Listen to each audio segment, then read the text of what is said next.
model of the club, as you can imagine, is considerably different financially. So therefore we had to go, right, okay, where is it? And there was a feeling before my time here that the age band that they were signing players in for big money and the wages and all that sort of stuff. So how could we find a better blend of youth and experience? It's a long-term process. I mean, it's not cured in one window. We know that. It's 2 or 3 windows when you try and find that right blend.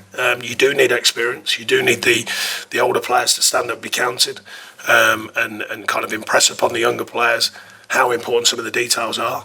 And that blend, when it's right, like today, it's a good blend to have. You know, the youthfulness of Jarrod and Jimmy and these guys playing openly. Just Beto's learning, you know, and that kind of edge. But then also the experience of Ghana and Duke. I thought Duke was terrific today.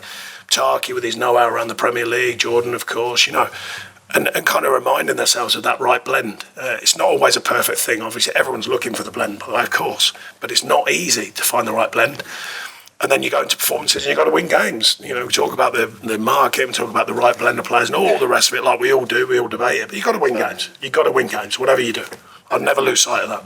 Beto did a tremendous job as well. Yeah, he's been very unlucky, Dom. Yeah, he's been very unlucky, Dom. We know that. He's worked ever so hard and he's had a few, you know, he gets plays against Villa and he fractures, a small fracture, but a fracture anyway, so he couldn't play. The good news is he could train through that period, so at least his fitness stayed up and his sharpness.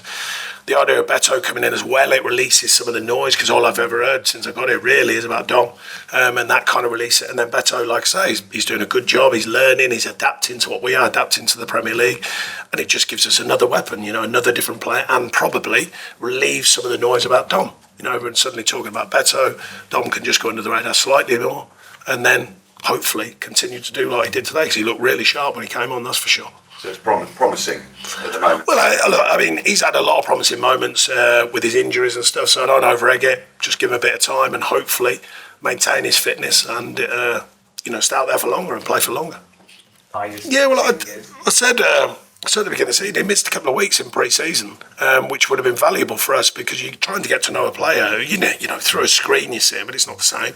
I spoke to him while he was away, and then spoke to him when he came back. He missed a couple of weeks, and it was, you know, to get him fully fit, get him fully sharp, and then he's got to adapt to the Premier League. But he's doing a good job. There's some things that I'm still working with him on, and you know, the sharpness in the box and smelling danger and them sort of things that come with experience. They come from natural football maturation when you're out there and you're maturing as a player. But I think I said to you in the week, not overcoaching him, that's for sure.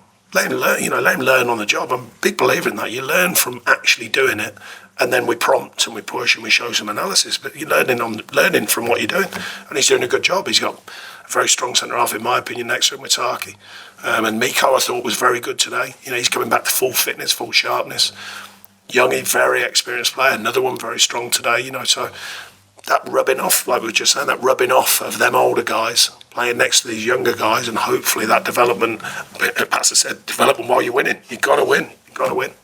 No, what I've been pleased with is the adaptation from playing, you know, in a different style, a different league, different tempo, different physicality, and then adjusting. You know, that's not an easy thing. So I've been really pleased at his mentality to just adjust, work hard in training, you know, keep improving. And I spoke to him about that. You know, I said, look, there will be an adjustment period. And like I say, without overcoaching him, without over-analysing it, allowing him a bit of a breather and just take on the games. You know, when you're new to it and you learn as you go, it's quite a big thing, you know, to be out there, just out there and playing. So then to not layer too much on him, you know, give him a chance to breathe, give him a chance to enjoy what he's doing and learn, and he's doing a very good job so far. Okay. I thought you said he'd finished. Last one, Joe. Sure, he said he'd finished. Did he not finish? I thought he'd finished about 5 minutes ago. It's all right. It's all right. It's a dry joke. It's all right. I'm in a good mood. It's fine. Yeah, he puts a lot of pressure on himself, Dwight, and he's only just getting truly fit. And we all know the fitness of the Premier League. It comes from out there. You can do all the running and all that, but by basically being out there, we want him to come off his position. We want him to play with freedom. The whole team, we do actually, and then understand the framework. He obviously has got an understanding from the time I've had with him, but I was very pleased with him because he does put a lot of pressure on himself. Just back fit, asking a lot of him. Probably shouldn't have really been involved at Chef U, but we like what he does, and I thought it was another good performance today. And as you rightly said, playing with freedom, coming off his shape, but still working ever so hard for the team in defence, and that's why players here have to do. That's part of the game, and it's part of what we want them to do. Thanks, guys. Thanks, everyone.